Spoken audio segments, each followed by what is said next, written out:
श्रीमान रामेश्वर गारू जी, रामू जी, वरुण दास जी, टीवी 9 की पूरी टीम, मैं आपके नेटवर्क के सभी दर्शकों का, यहां उपस्थित सभी महानुभावों का अभिनंदन करता हूं। इस समिट के लिए बधाई देता हूं।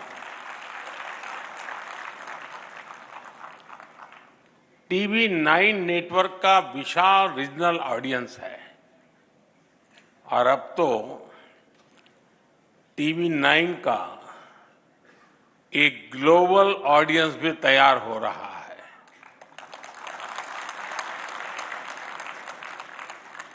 इस समिट में अनेक देशों से इंडियन डायस्पोरा के लोग विशेष तौर पर लाइव जुड़े हुए हैं। कई देशों के लोगों को मैं यहां से देख भी रहा हूं, वे लोग वहां से वेव कर रहे हैं, हो सकता है। मैं सभी को शुभकामनाएं देता हूं। मैं यहां नीचे स्क्रीन पर हिंदुस्तान के अनेक शहरों में बैठे हुए सब दर्शकों को भी उतने ही उत्साह उमंग से देख रहा हूं। मेरी तरफ से उनका भी स्वागत है। साथियों, आज विश्व की दृष्टि भारत पर है, हमारे देश पर है।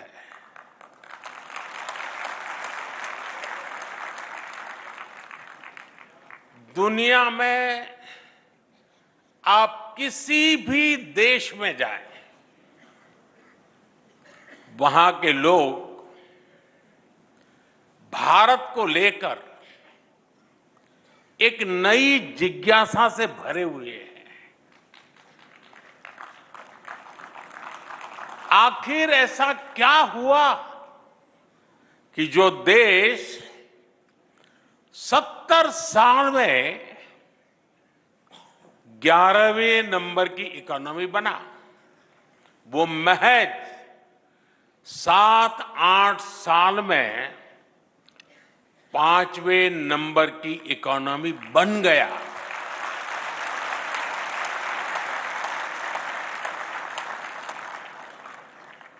अभी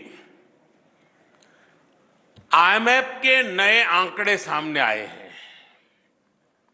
वो आंकड़े कहते हैं कि भारत दुनिया की एकमात्र मेजर इकोनॉमी है जिसने 10 वर्षों में अपने जीडीपी को डबल किया है।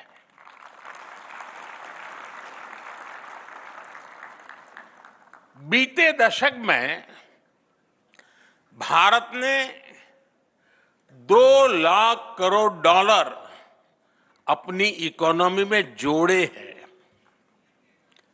जीडीपी का डबल होना सिर्फ आंकड़ों का बदलना मात्र नहीं है, इसका इंपैक्ट देखिए। 25 करोड़ लोग गरीबी से बाहर निकले हैं और ये 25 करोड़ लोग एक नियो मिडिल क्लास का हिस्सा बने हैं। ये नियो मिडिल क्लास एक प्रकार से नई जिंदगी शुरू कर रहा है। ये नए सपनों के साथ आगे बढ़ रहा है, हमारी इकोनॉमी में कंट्रीब्यूट कर रहा है और उसको वाइब्रेंट बना रहा है। आज दुनिया की सबसे बड़ी युवा आबादी हमारे भारत में है। ये युवा तेजी से स्किल्ड हो रहा है, इनोवेशन को गति दे रहा है और इन सब के बीच भारत की फॉरेन पॉलिसी का मंत्र बन गया है इंडिया फर्स्ट।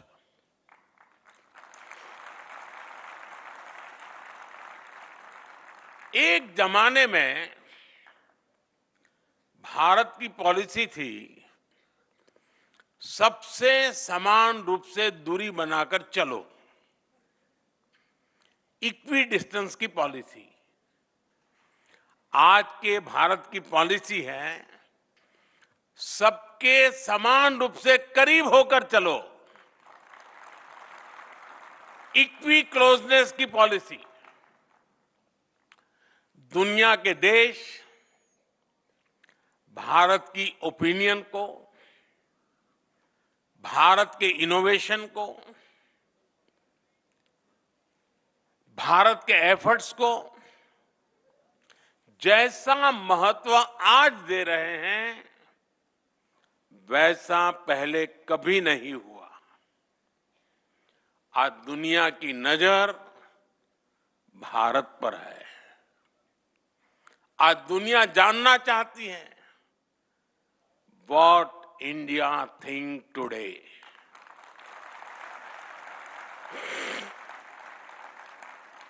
साथियों, भारत आज वर्ल्ड ऑर्डर में सिर्फ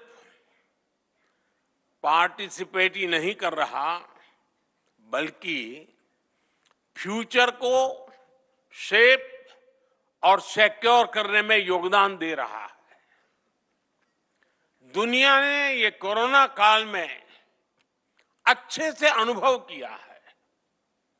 दुनिया को लगता था कि हर भारतीय तक वैक्सीन पहुंचने में ही कई कई साल लग जाएंगे, लेकिन भारत ने हर आशंका को गलत साबित किया। हमने अपनी वैक्सीन बनाई, हमने अपने नागरिकों का तेजी से वैक्सीनेशन कराया और दुनिया के 150 से अधिक देशों तक दवाएं और वैक्सीन भी पहुंचाई। आज दुनिया, और जब दुनिया संकट में थी तब भारत की ये भावना दुनिया के कोने कोने तक पहुंची कि हमारे संस्कार क्या है, हमारा तौर तरीका क्या है। साथियों, अतीत में दुनिया ने देखा है कि दूसरे विश्व युद्ध के बाद जब भी कोई वैश्विक संगठन बना, उसमें कुछ देशों की ही मोनोपोली रही। भारत ने मोनोपोली नहीं बल्कि मानवता को सर्वोपरि रखा। भारत ने 21वीं सदी के ग्लोबल इंस्टीट्यूशन के गठन का रास्ता बनाया और हमने ये ध्यान रखा कि सबकी भागीदारी हो, सबका योगदान हो। जैसे प्राकृतिक आपदाओं की चुनौती है, देश कोई भी हो, इन आपदाओं से इंफ्रास्ट्रक्चर को भारी नुकसान होता है। आज ही म्यांमार में जो भूकंप आया है, आप टीवी पर देखें तो बहुत बड़ी बड़ी इमारतें ध्वस्त हो रही है, ब्रिज टूट रहे हैं। और इसलिए भारत ने coalition for disaster resilient infrastructure CDRI नाम से एक वैश्विक नया संगठन बनाने की पहल की। ये सिर्फ एक संगठन नहीं बल्कि दुनिया को प्राकृतिक आपदाओं के लिए तैयार करने का संकल्प है। भारत का प्रयास है प्राकृतिक आपदा से पुल, सड़कें, बिल्डिंग्स, पावर ग्रिड, ऐसा हर इंफ्रास्ट्रक्चर सुरक्षित रहे, सुरक्षित निर्माण हो। साथियों, भविष्य की चुनौतियों से निपटने के लिए हर देश का मिलकर काम करना बहुत जरूरी है। ऐसी एक चुनौती है हमारे एनर्जी रिसोर्सेज की। इसलिए पूरी दुनिया की चिंता करते हुए भारत ने इंटरनेशनल सोलर अलायंस ISA का समाधान दिया है, ताकि छोटे से छोटा देश भी सस्टेनेबल एनर्जी का लाभ उठा सके।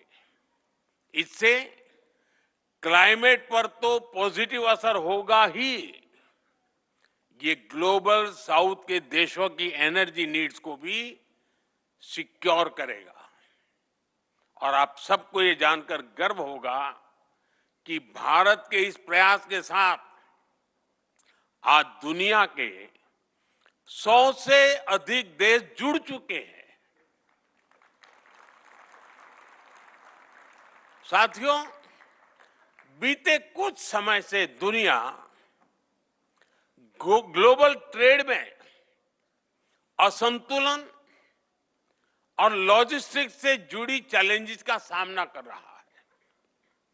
इन चुनौतियों से निपटने के लिए भी भारत ने दुनिया के साथ मिलकर नए प्रयास शुरू किए हैं। India middle east Europe economic corridor IMEC ऐसा ही एक महत्वाकांक्षी प्रोजेक्ट है। ये प्रोजेक्ट कॉमर्स और कनेक्टिविटी के माध्यम से एशिया, यूरोप और मिडिल ईस्ट को जोड़ेगा। इससे आर्थिक संभावनाएं तो बढ़ेगी ही, दुनिया को अल्टरनेटिव ट्रेड रूट्स भी मिलेंगे।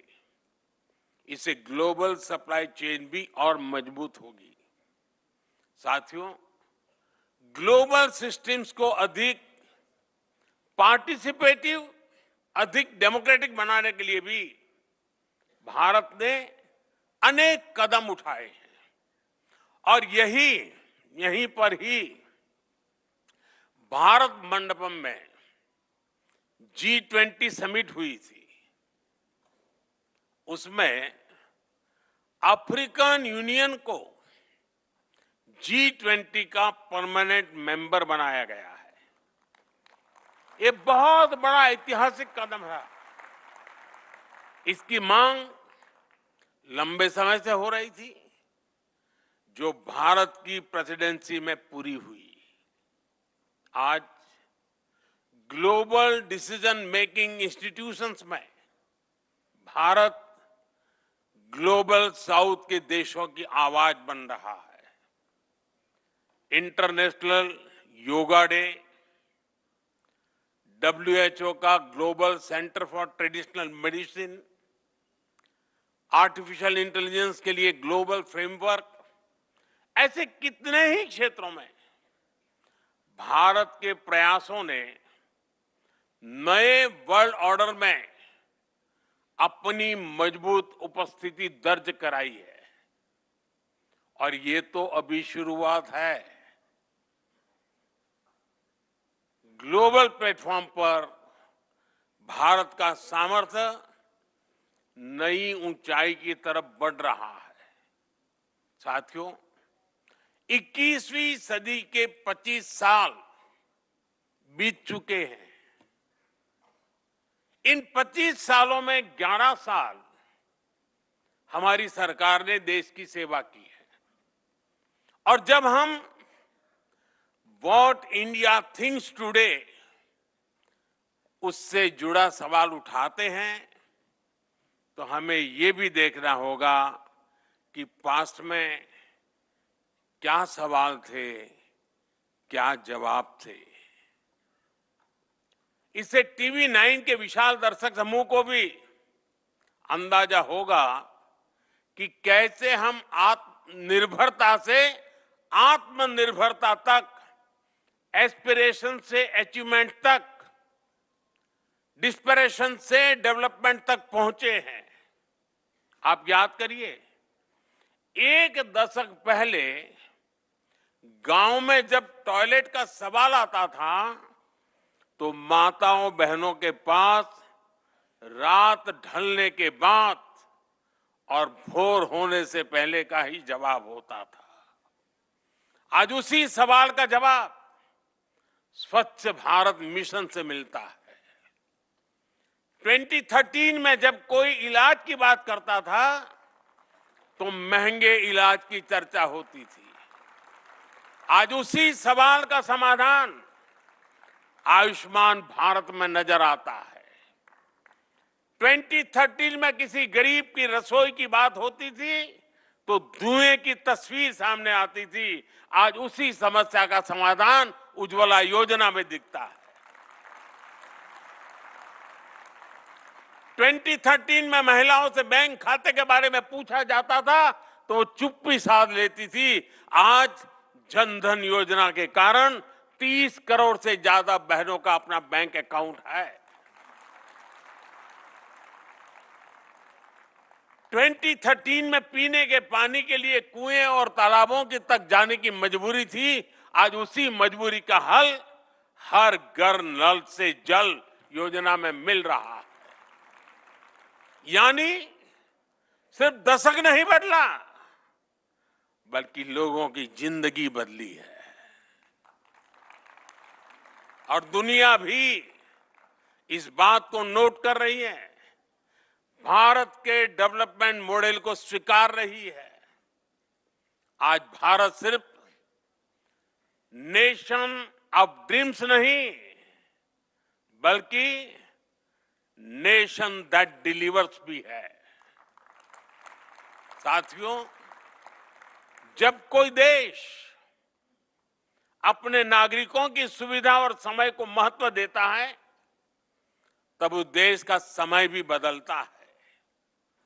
यही आज हम भारत में अनुभव कर रहे हैं। मैं आपको एक उदाहरण देता हूं। पहले पासपोर्ट बनवाना कितना बड़ा काम था ये आप जानते हैं। लंबी वेटिंग, बहुत सारे कॉम्प्लेक्स डॉक्यूमेंटेशन का प्रोसेस, अक्सर राज्यों की राजधानी में ही पासपोर्ट केंद्र होते थे। छोटे शहरों के लोगों को पासपोर्ट बनवाना होता था तो 1-2 दिन कहीं ठहरने का इंतजाम करके चलते थे। अब वो हालात पूरी तरह बदल गया है।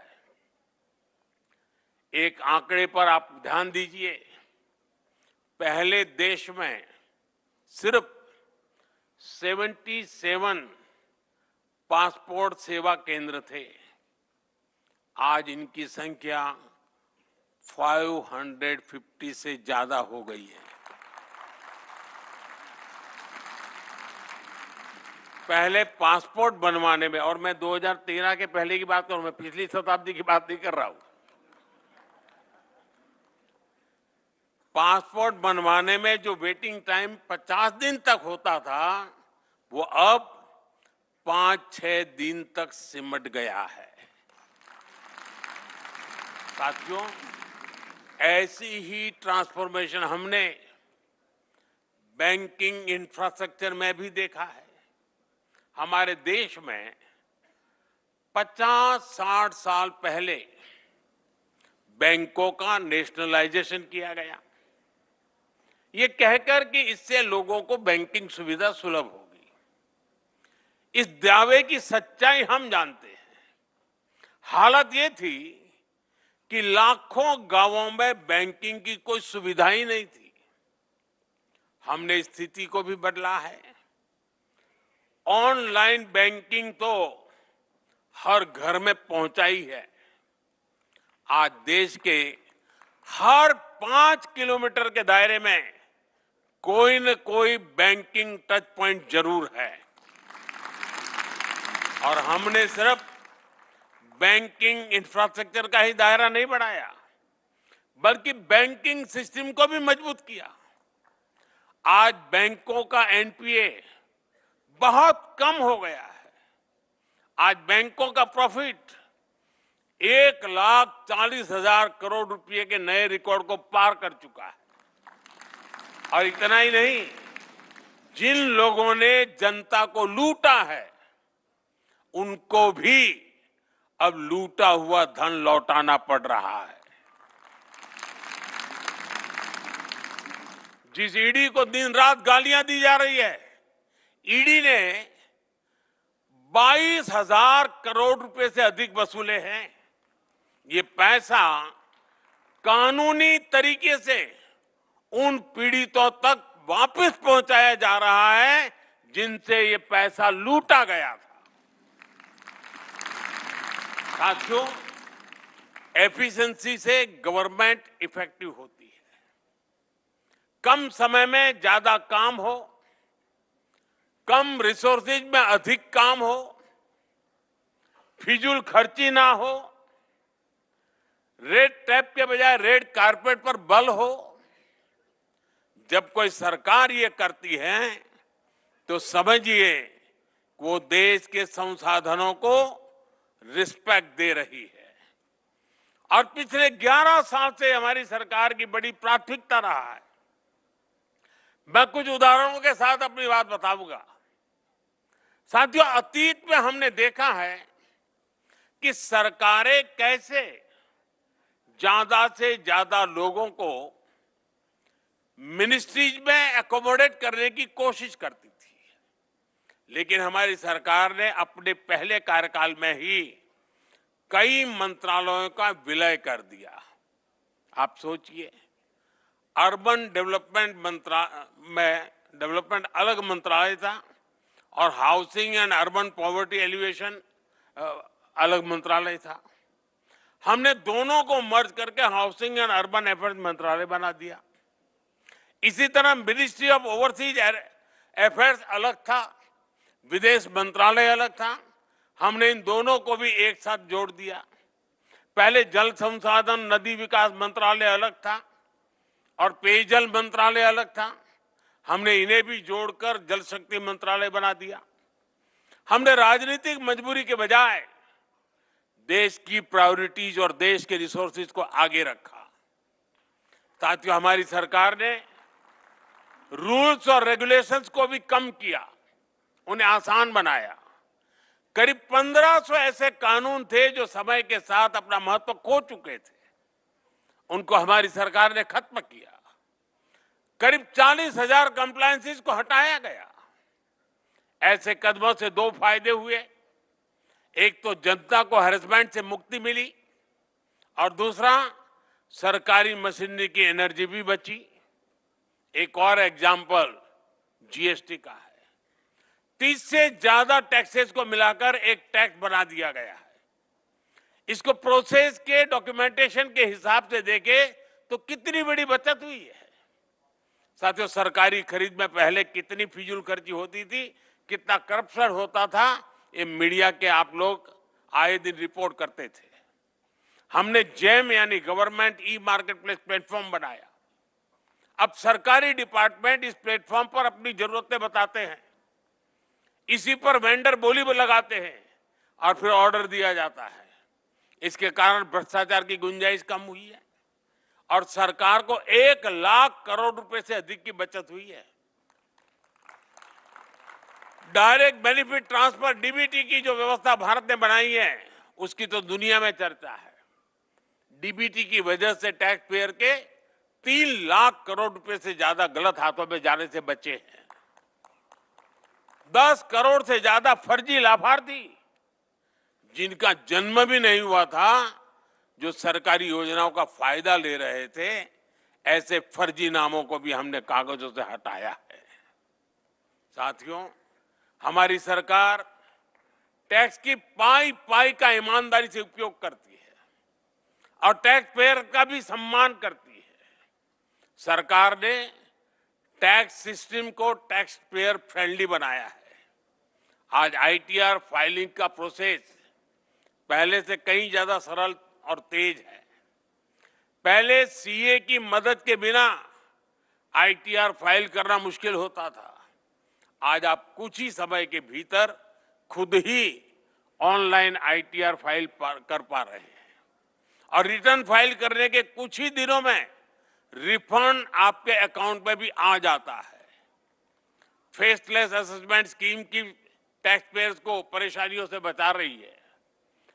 गवर्नेंस में एफिशिएंसी से जुड़े ऐसे अनेक रिफॉर्म्स ने दुनिया को एक नया गवर्नेंस मॉडल दिया।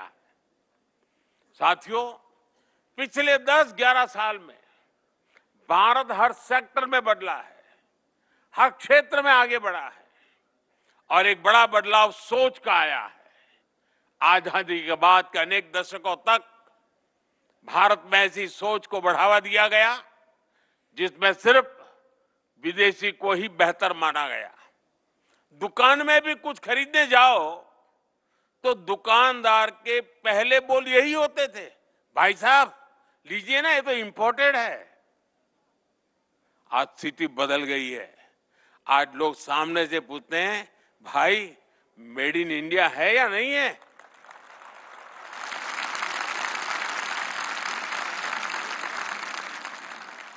साथियों, आज हम भारत की मैन्युफैक्चरिंग एक्सेलेंसी का एक नया रूप देख रहे हैं।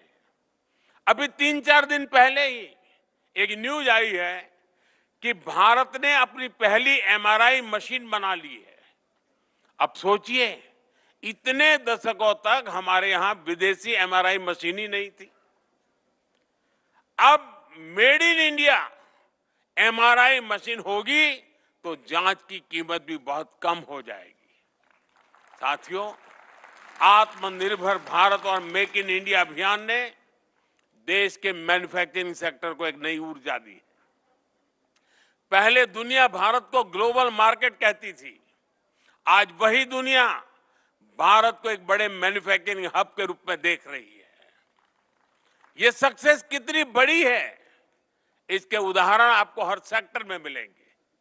जैसे हमारी मोबाइल फोन इंडस्ट्री है, 2014-15 में हमारा एक्सपोर्ट $1 बिलियन तक भी नहीं था, लेकिन एक दशक में हमने $20 बिलियन के फिगर से भी आगे निकल चुके हैं।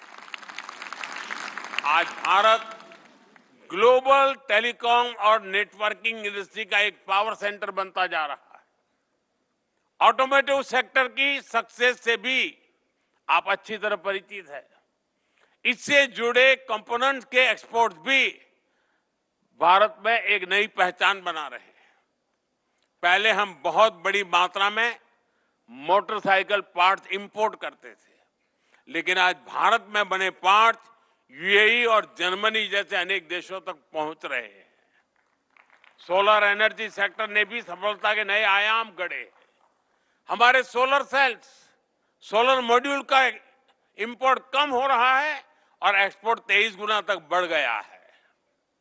बीते एक दशक में हमारा डिफेंस एक्सपोर्ट भी 21 गुना बढ़ा है। ये सारी अचीवमेंट्स देश की मैन्युफैक्चरिंग इकोनॉमी की ताकत को दिखाती है। ये दिखाती है कि भारत में कैसे हर सेक्टर में नई जॉब्स भी क्रिएट हो रही है। साथियों, TV9 की समिट में विस्तार से चर्चा होगी, अनेक विषयों पर मंथन होगा। आज हम जो भी सोचेंगे, जिस भी विजन पर आगे बढ़ेंगे, वो हमारे आने वाले कल को, देश के भविष्य को डिजाइन करेगा। पिछली शताब्दी के इसी दशक में भारत ने एक नई ऊर्जा के साथ आजादी के लिए नई यात्रा शुरू की थी और हमने 1947 में आजादी हासिल करके भी दिखाई। अब इस दशक में हम विकसित भारत के लक्ष्य के लिए चल रहे हैं और हमें 2047 तक विकसित भारत का सपना जरूर पूरा करना है। और जैसा मैंने लाल किले से कहा है, इसमें सबका प्रयास आवश्यक है। इस समिट का आयोजन कर TV9 ने भी अपनी तरफ से एक पॉजिटिव इनिशिएटिव लिया है। एक बार फिर आप सभी को इस समिट की सफलता के लिए मेरी ढेर सारी शुभकामनाएं हैं। मैं TV9 को विशेष रूप से बधाई दूंगा, क्योंकि पहले भी मीडिया हाउस समिट करते रहे हैं, लेकिन ज्यादातर एक छोटे से 5 स्टार होटल के कमरे में वो समिट होती थी और बोलने वाले भी वही, सुनने वाले भी वही, कमरा भी वही।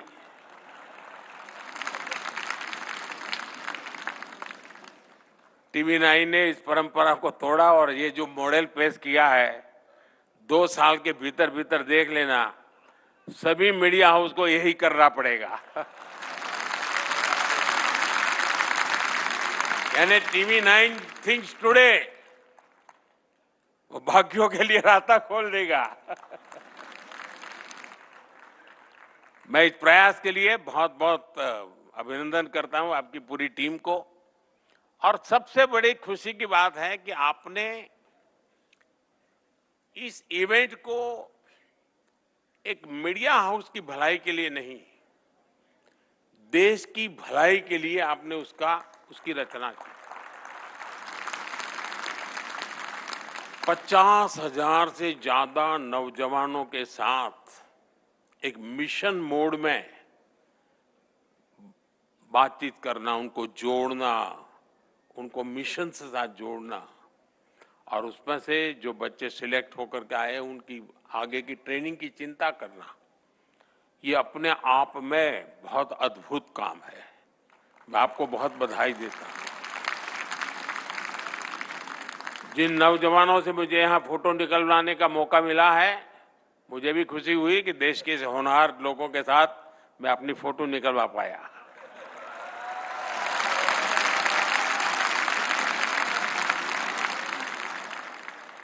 मैं इसे अपना सौभाग्य मानता हूं दोस्तों कि आपके साथ मेरी फोटो आज निकली है।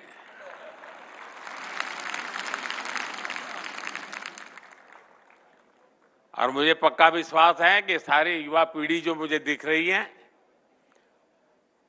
2047 में जब देश विकसित भारत बनेगा, सबसे ज्यादा बेनिफिशियरी आप लोग हैं।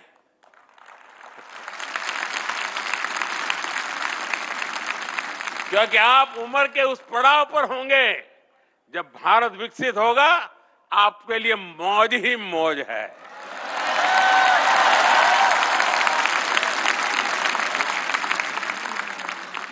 आपको बहुत बहुत शुभकामनाएं। धन्यवाद।